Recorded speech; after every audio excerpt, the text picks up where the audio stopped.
동서고금을 막론하고 사람은 누구나 복받기를 원합니다.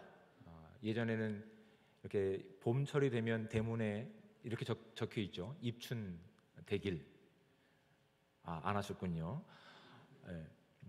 요즘은 잘 안 하지만 그런 복을 받기를 원하는 마음 가운데서 그렇게 큰 글자를 써놓기도 하고, 이런 복 받는 것들을 가장 쉽게 접할 수 있는 곳이 이제 음식점입니다.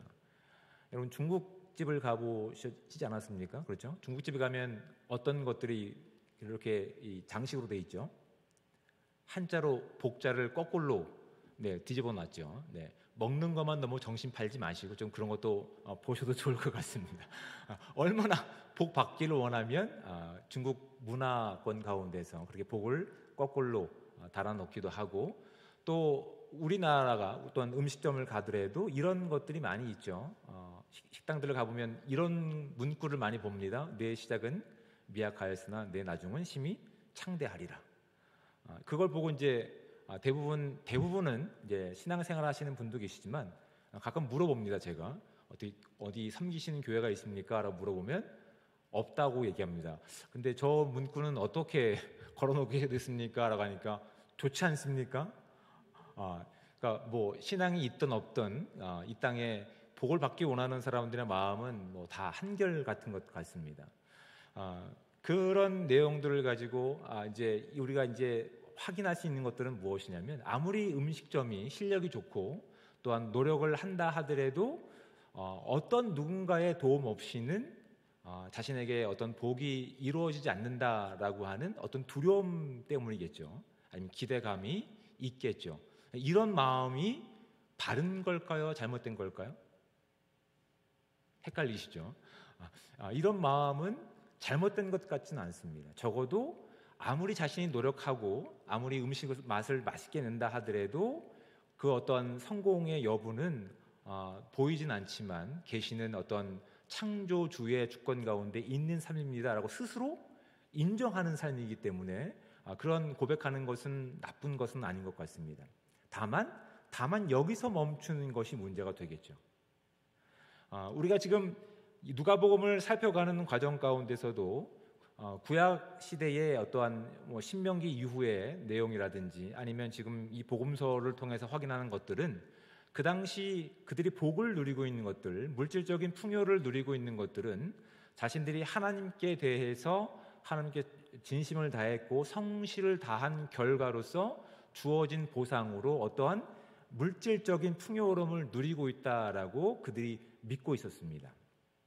그것이 이제 신명기 28장 2절에 나와 있는 내용을 토대로 너희가 내 말을 청종하면, 그 이후에 나오는 복의 내용들을 가지고 내가 그래서 하나님 말씀에 순종했더니 이런 결과를 보상으로 받았어 라고 사람들이 그렇게 보편적으로 믿고 있었다고요.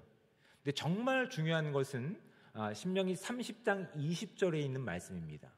그런 복을 다 말씀하시면서 정말 복의 핵심이 무엇이냐면 하나님을 사랑하는 것이 가장 큰 복이다라고 신명기에서는 분명히 밝히고 있거든요. 근데 그런 것들은 어떤 하나님을 사랑하는 것이라든지 이런 것들은 우리 눈에 보이거나 수치적으로 아니면 명확하게 구분되어서 내가 얼마만큼 이 일을 했어? 얼마만큼 내가 사랑하는 마음이 진실해? 라는 것을 증명할 수가 없습니다. 오히려 하나님을 사랑하기 때문에 이웃에게 선행을 몇 번 했고 또한 거짓말을 하지 않았고 이런 것들은 수치상으로 구분할 수 있지만 하나님을 사랑하고 있는 것을 어떻게 증명하겠습니까? 그렇죠. 그러니까 그 사람들이 하나님을 사랑해서 하나님의 말씀에 청종했더니 결과적으로 이런 복을 받았어라고 하는 것들이 예수님 당시에 보편적으로 그들이 이해했던 문화였습니다. 예수님께서 예수님을 찾아와서 어떤 갈증에 대한 부분을 이야기했을 때 그 사람이 가지고 있는, 그 사람이 두려워하고 있는, 그 사람이 본질적으로 사랑하고 있는 것을 지적했을 때 제자들은 이렇게 이야기할 수밖에 없었습니다. 26절 말씀입니다. 듣는 자들이 이르되 그런즉 누가 구원을 얻을 수 있나이까? 이 사람은 하나님을 사랑하는 마음으로 하나님 말씀을 청종해서 이런 결과를 보상으로 받았을 텐데 이런 사람마저도 예수님께서 주시는 영원한 복을 누리지 못한다고 한다면, 그 천국을 살아내지 못한다고 한다면 과연 누가 하나님 나라와 그 천국을 살아낼 수 있을까라고 하는 것들이 그 당시 보편적으로 있었던 생각들이었죠. 근데 예수님께서는 그런 보편적인 생각 가운데 더군다나 그런 보편적인 생각을 가지고 예수님께 찾아와 자신이 풀 수 없는 갈증의 문제를 내놓은 부자 청년에게 오히려 그가 하나님 나라와 하나님 능력을 살아갈 수 있는 새로운 방법과 또한 길을 제시하고 계십니다. 오늘은 그 내용을 한번 살펴가는 것을 통해서 우리가 이 땅에서 우리가 그동안 가지고 있었던 잘못된 어떤 결과를 가지고 하나님의 복으로 모든 것을 인정해버린 부분이 있다고 한다면, 말씀을 근거로 해서 바른 하나님의 복을 누리고 바른 하나님의 복을 이 땅 안에 전할 수 있는 복되고 귀한 삶이 저와 여러분 가운데 임하기를 주님의 축복을 드립니다. 그런 갈증을 가지고 성경에서는 이제 18절 말씀을 보십시오. 어떤 관리라고 되어 있으면, 다른 비교 본문을 보면 부자 청년이다라고 얘기를 하고 있습니다. 부자였습니다. 그가 예수님께 나와서 어떤 갈증에 대한 부분을 질문하는 겁니다. 어떤 것이냐면 내가 무엇을 하여야 영생을 얻으리까? 라고 하는 질문입니다. 이런 질문을 하는데 예수님께서는 이 질문에 대한 답으로 19절 말씀을 하시는 것이 아니라 그가 예수님을 부른 호칭부터 예수님께서는 먼저 지적하고 계십니다. 그가 예수님을 부른 호칭은 18절 중반입니다. 선한 선생님입니다. 예수님께 선한 선생님으로 부르는 것이 맞는 답일까요? 틀린 답일까요? 맞는 답입니다. 그렇죠? 하나님의 선하심이 아들인 예수 그리스도의 선함으로 당연하기 때문에 그렇습니다. 그러니까 이 부자 청년이 예수님을 부르는 선한 선생님이라고 하는 것은 틀린 답이 아닙니다. 그렇죠? 틀린 답이 아니지만, 문자적으로 틀린 말은 아니지만 예수님은 이 말에, 이 호칭을 기뻐하셨습니까? 그렇지 않다는 것을 19절 말씀을 통해서 확인할 수 있죠. 예수께서 이르시되 내가 어찌하여 나를 선하다 일컫느냐? 그리고 이어지는 말씀을 보십시오. 하나님 한 분 외에는 선한 이가 없느니라. 이 부자 청년이 예수님을 부른 호칭은 문자적으로 잘못된 말은 아닙니다. 하지만 이 말은 그 말 가운데 그 진심이 담겨 있지 않다는 것을 예수님께서는 지적하고 계시는 겁니다. 네가 나를 선하다 하느냐? 선한 분은 하나님 한 분밖에 계시지 않다. 그러니 네가 나를 지칭해서 선한 선생이라고 하는 것은 내가 누구로부터 왔다는 사실을 인정해야지만 예수님께서 인정해 주실까요? 하나님으로부터 왔다는 사실을 네가 인정할 때 너의 호칭은 정당한 것이 된다 입니다. 그런데 이 부자 청년의 이 호칭은 하나님에 대한, 그 하나님께서 보내신 예수님에 대한 온전한 이해가 없었고, 예수님을 통해서 하나님을 알고자 하는 진정한 복된 그 길을 묻고자 하는 마음이 없었다는 것을 우리는 확인하게 되죠. 예수님께서 그 호칭부터가 마음에 안 드는 겁니다. 네가 정말 나를 선한 선생님으로 내가 하나님께로부터 보냄을 받은 존재로 믿느냐? 그렇다면 네가 나와서 나에게 하나님 저에게 구원을 허락해 달라고 간구했어야 된다라는 이 내용이 이 본문에 깔려 있는 겁니다. 근데 그 부자 청년은 어떤 질문을 한 겁니까? 18절 후반절에 보십시오. 내가 무엇을 하여야 영생을 얻으리까? 라고. 내가 이런 율법을, 내가 하나님을 사랑했기 때문에 이런 오늘날 결과들로 부자가 되었으니, 그런데 이것을 가지고 내가 구원에 대한 확신과 어떤 보장을 증명받고 싶은데 해결되지 않은 갈증 때문에, 그래서 이 땅에 오신 마치 하나님께서 보내신 선지자와 같은 예수님께 가서 그 방법을 알고자 나와서 질문했지만 이미 그에게는 하나님이 보내신 예수님을 온전히 믿는 믿음이 없었기 때문에 예수님께서는 그 호칭부터가 잘못됐던 것을 알게 하시고 그 믿음이 어떤 부분에서부터 잘못됐는지를 본문을 통해서 말씀하십니다. 20절 말씀을 보십시오. 내가 계명을 안 하니 간음하지 말라, 살인하지 말라, 도둑질하지 말라, 거짓 증언하지 말라, 내 부모를 공경하라라고 이렇게 율법이 말씀하고 있는 것들을 예수님께서 그 청년에게 말씀하시죠. 이 나와 있는 언급들은 십계명상에 나와 있는 것들입니다. 그렇죠? 십계명상에 나와 있는 것이지만 앞에 나와 있는 하나님과 인간과의 관계가 아니라 사람들 사이에서 주어진 계명입니다. 예수님께서 지금 이 부자 청년에게 앞에 나와 있는 하나님과의 관계가 아니라 사람들과의 관계만을 언급하신 이유가 무엇일까요? 뒤에 나와 있는 이 내용들은 수치화할 수 있기 때문에 그렇습니다. 네가 몇 번 거짓말했니? 네가 몇 번 간음했니? 네가 가난한 자들에게 몇 번 부족한 것들을 나눠줬니? 거짓 증거한 것들이 있니? 숫자로 언급할 수 있는 것들입니다. 그런데 숫자로 언급할 수 없지만 더 중요한 것이 무엇입니까? 하나님과의 관계라고요. 하나님과의 관계를 아직 이 청년은 바로 세우지 못한 상태에서 내가 이런 계명들을 지켰습니다. 이것은 내가 하나님을 사랑하는 증거고 그 보상으로 내가 이 부유함을 누리고 있는 겁니다. 그러니 내가 가지고 있는 열심과 선함을 가지고 당연히 그 하나님 나라를 내가 당연히 선물 받을 자격이 있지 않겠습니까? 라는 잘못된 접근을 가지고 있다고요. 그가 예수님께 나가서 그가 해결할 수 없는 영원한 하나님의 나라와 영생에 대한 바른 갈증은 가지고 있었지만 풀어가는 과정이 잘못됐음을 예수님께서는 이 청년과의 대화를 통해서 우리 가운데 분명히 말씀하고 있습니다.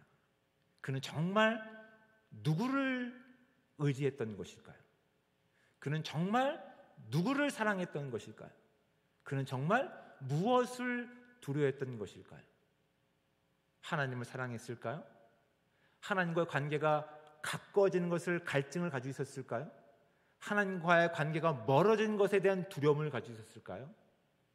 그렇지 않다는 것을 예수님과의 대화를 통해서 확인하게 됩니다.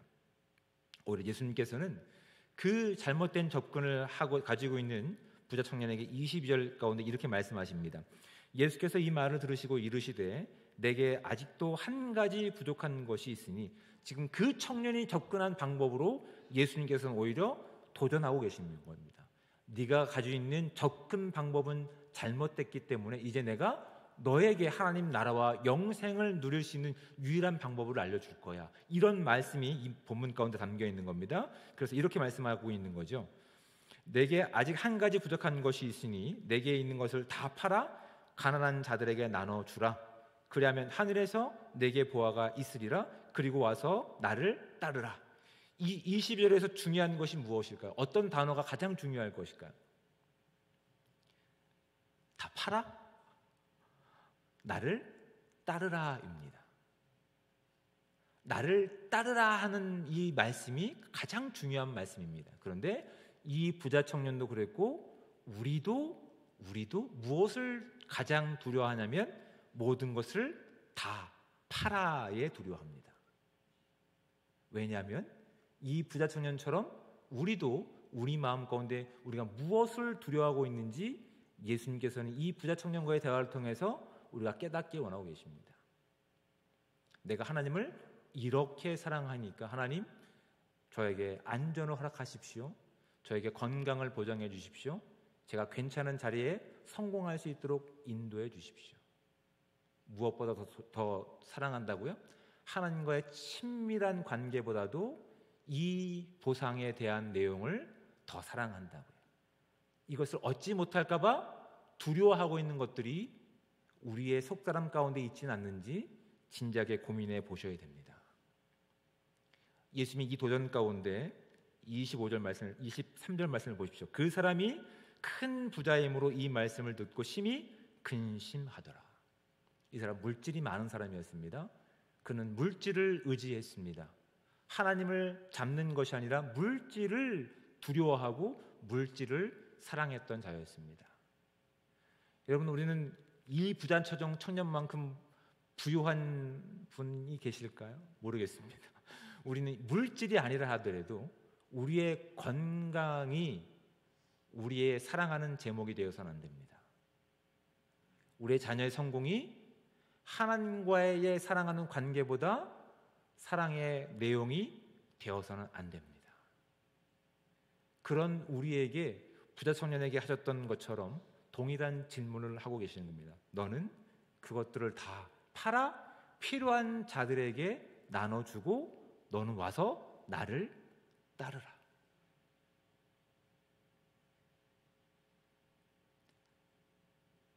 그렇죠. 어느새 하나님 말씀이 우리의 내면 가운데, 우리의 영적인 삶 가운데 도전하고 계시는 부분들이 있습니다.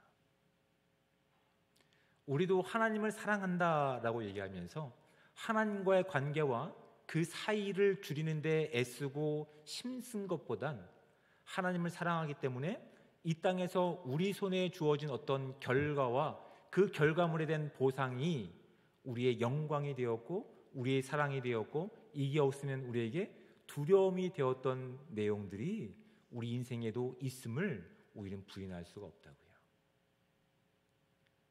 정말 하나님께서 허락하신 하나님 나라와 그 나라의 생명을 우리는 보장받았음에도 불구하고 그 따라가고 순종하는 길 가운데 우리는 정말 기쁨으로 가는 것이 아니라, 하나님, 제가 이만큼 애쓰고 수고했으니 이제는 이 땅에서의 적당한 하나님, 내가 원하는 답을 주시기를 저는 기대합니다.